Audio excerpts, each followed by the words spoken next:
name is Alicia Rebecca Parchment, and this is HR Talks with Lish. HR Talks with Lish. HR Talks with Lish. Where we talk all things HR. Join me on this journey to success as a HR intern to one day becoming a proper full-time HR professional. So in today's video, I am going to bring you some questions that you guys have asked me through either LinkedIn, email, or on the comment section down below. You have come to me with some questions regarding my time at Aston, how I felt my internships going, how I got the internship, and so forth. So those are a few of the questions that I'm going to bring to you today with answers, because I feel like the whole HR Talks with Lish community needs to know about this so that we're all up to speed. And there are some other questions I've answered for people, but there's just so much for one video, like I just didn't think I should squeeze them all in. So I will make another video with more questions if that's what you guys want to see. So without further ado, let's get into today's video. So the first question is, let's have a look. Is there any advice you could give on what to do in order to prepare for the first term? Okay, so this question is obviously talking about my first term at Aston University, and the advice that I would give to anybody starting their HR master's degree or any kind of HR undergrad or course or anything is to join the CIPD as a student member. This was advised to us when we were starting in our first term, because the CIPD is like a pathway to get a certain accreditation once you level up in the HR industry. So student CIPD level is the lowest one, I believe. And the CIPD has got so much information on like HR, and it will definitely help you with the first term modules. So with employee relations and employment law, there's so many information packs on there, and it guides you to like what information that you need to like look for certain topics. So for example, in employment law, they refer to ACAS, Code of Conduct, a lot, because that's something that you need to look at when you're trying to understand certain situations within employment law. And also another tip I would say is do your research before you start your degree. So I actually did like my own kind of research on HR. I wanted to really understand and grasp it, because before I did this module, I only did like a module in my undergrad on it, and I didn't know too much. I just kind of got a little bit of the scope of it. So I looked at podcasts.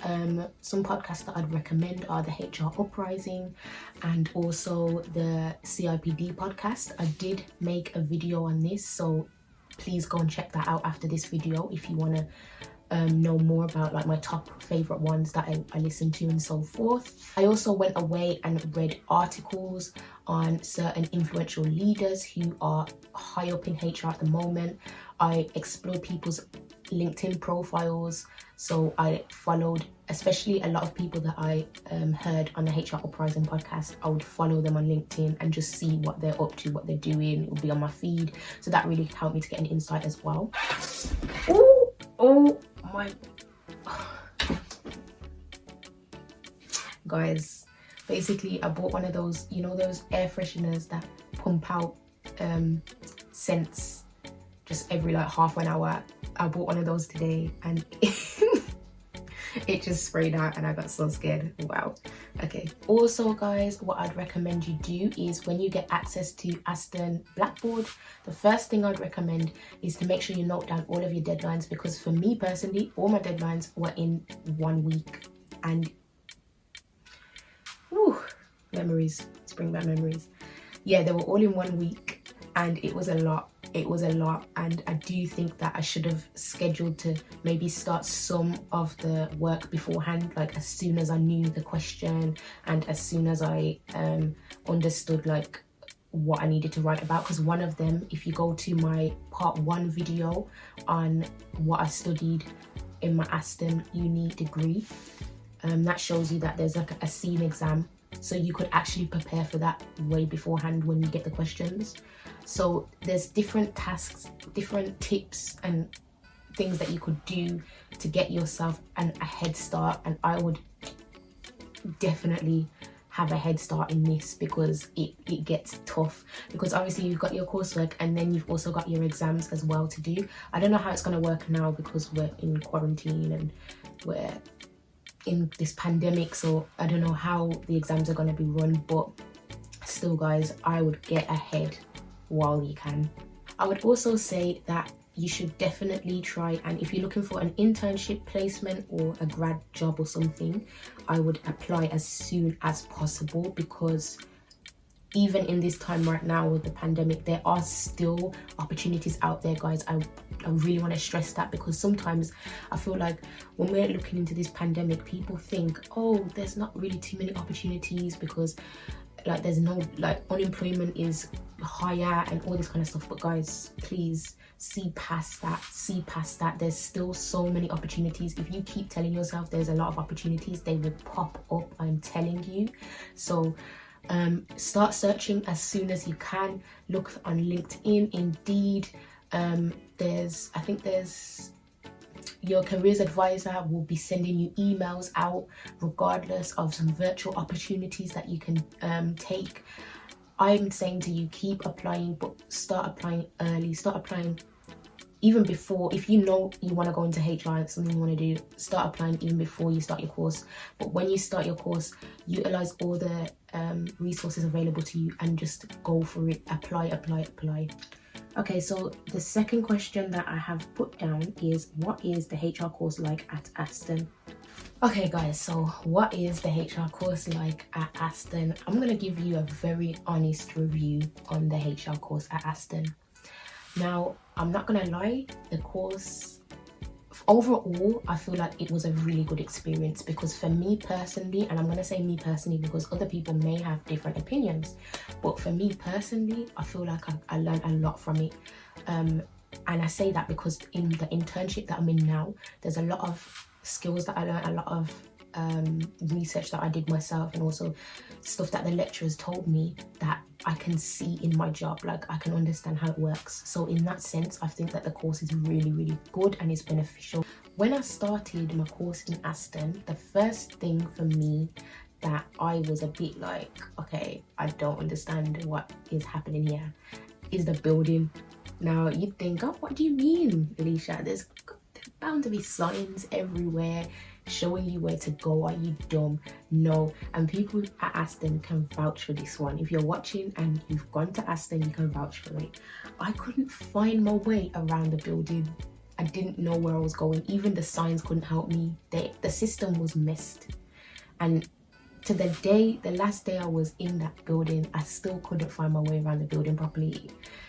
Ooh, this course is very challenging, to say the least, but it is a master's degree, so what do you expect? But to be honest, the jump was a lot for me. From undergrad to masters, I was like, whoa, because like the deadlines were all in the same week, and yeah, there was just a lot going on. But in terms of the course content, it is informative. You are able to understand different aspects of HR from different perspectives. So we've got from psychological perspectives, from business perspectives. It's very practical in certain areas, because we did group work where we were able to work with others to work on projects and stuff. But I really think that the group work, you know how it is when you work in groups with people, it's not always the best. Let's say it's not always the best, but besides that, the course content is really informative. I personally enjoyed employment law because my lecturer, she was amazing. Like, she told you the information to a T. Like, literally everyone was just sitting there listening to her. Like, you didn't even really need to type any notes. I remember turning around to my friend saying, I don't need to type any notes for this one, because the way she puts it forward, like, I can just refer to the book and understand what it's saying. That's how good that lecture was. So there's lectures, opportunities like that where you're like, wow, I like this. But then there's some lectures where you're probably going to find it boring. It really just depends on what you prefer, what subjects that you like within it. If you want to see a detailed specific lowdown of the specific modules within the course, please check out my HR master's degree videos that I've done, where I outline each module, I rate it out of 5, and I just go through what it is. so that can go into more detail for you on what that is. But yeah, overall I enjoyed the people I was around. It's unfortunate now that like uni is a lot different because, you know, everything's done online, which I think is really unfortunate. But in terms of understanding your course, the lecturers try their best to put it across in a way that you'll really understand it and get to grips with it. Okay, so the next question is, how has the internship been? Did you find it difficult to find vacancies in COVID? Yeah, the internship has been going really well. I'm actually really utilising certain skills that I learned in my HR master's degree within my job. We've had a few training modules where I've been able to engage and really, you know, add value in terms of answering questions and stuff regarding certain topics, such as topics to do with employment law.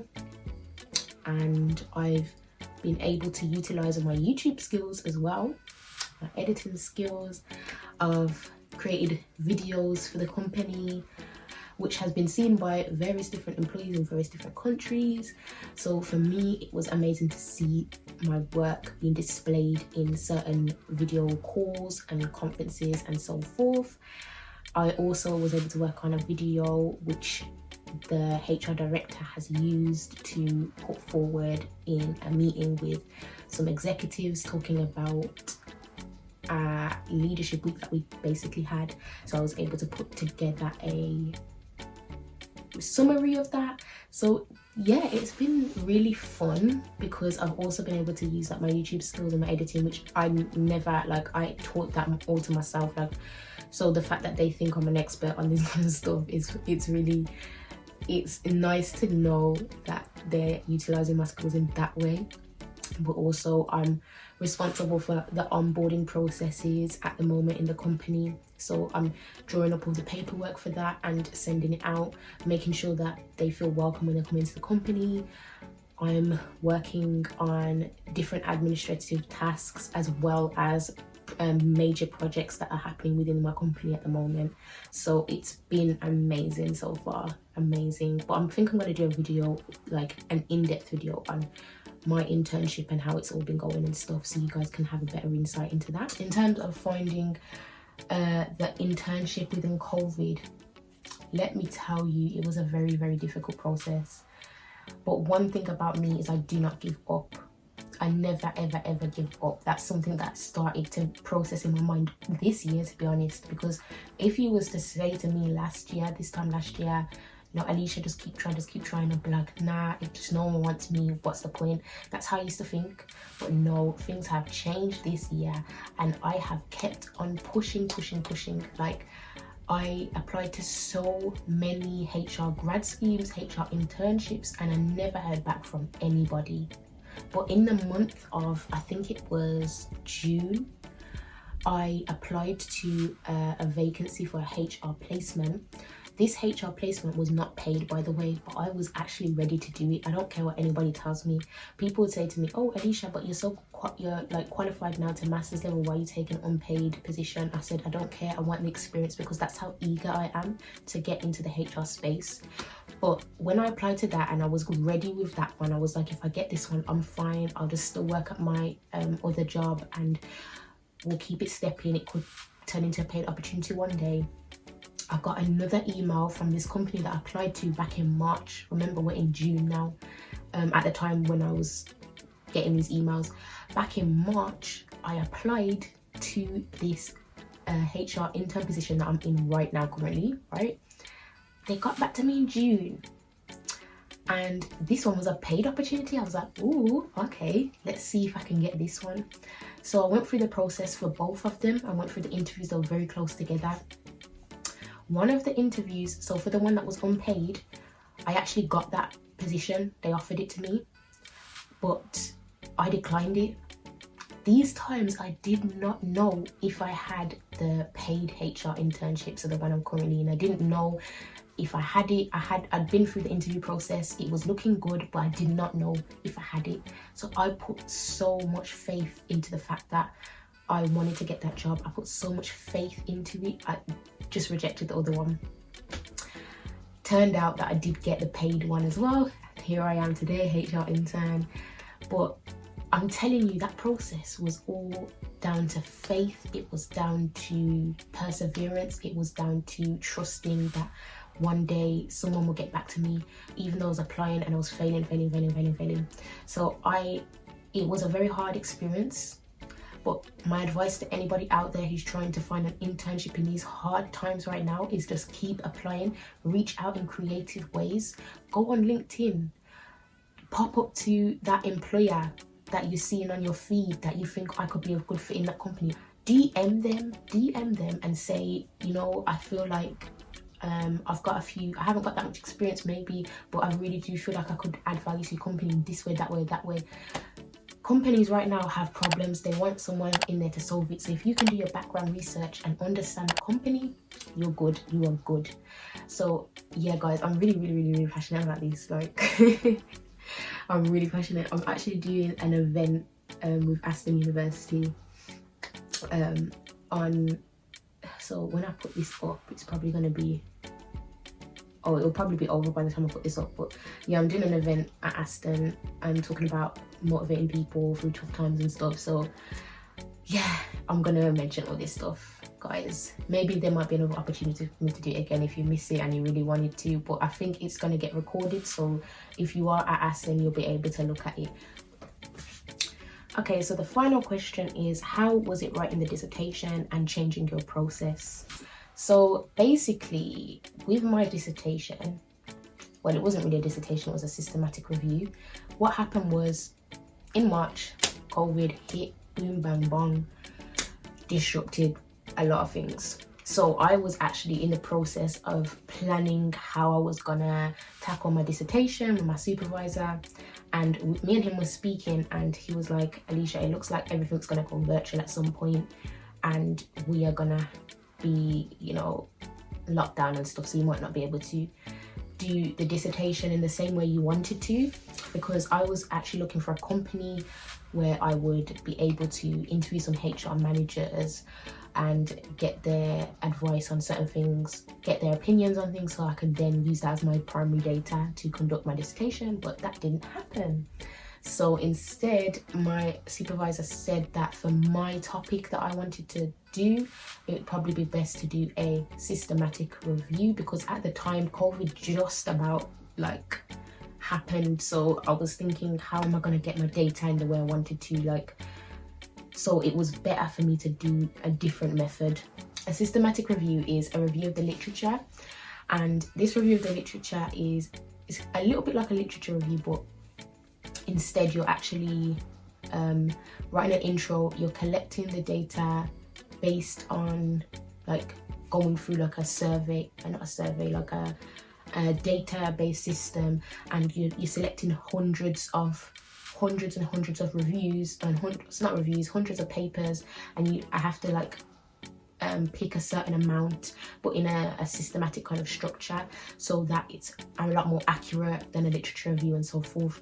So yeah, I did that, collected data, and yeah, it was pretty tough because I had to read so many papers. Oh my gosh, it was hard, but I think once I got through the papers, once I got through the process of synthesizing them, putting them into themes and stuff, I was then able to write it, even though it was quite hard writing it, because I get writer's block, so I'm sitting there and I'm like, right, I'm ready, and then I can't connect the thoughts to the laptop, I just can't do it.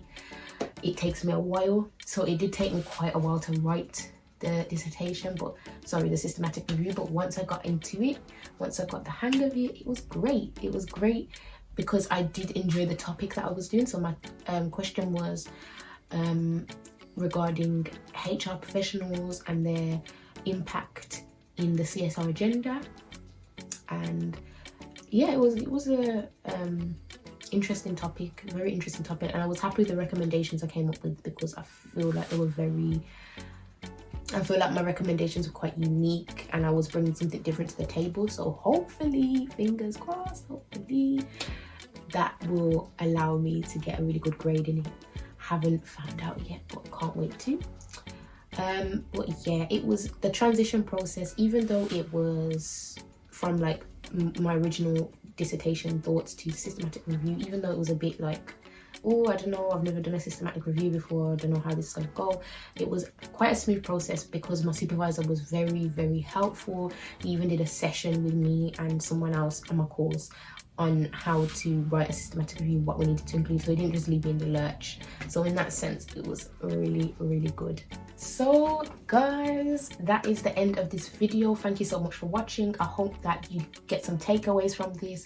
I hope that it's helped you in some way, shape or form.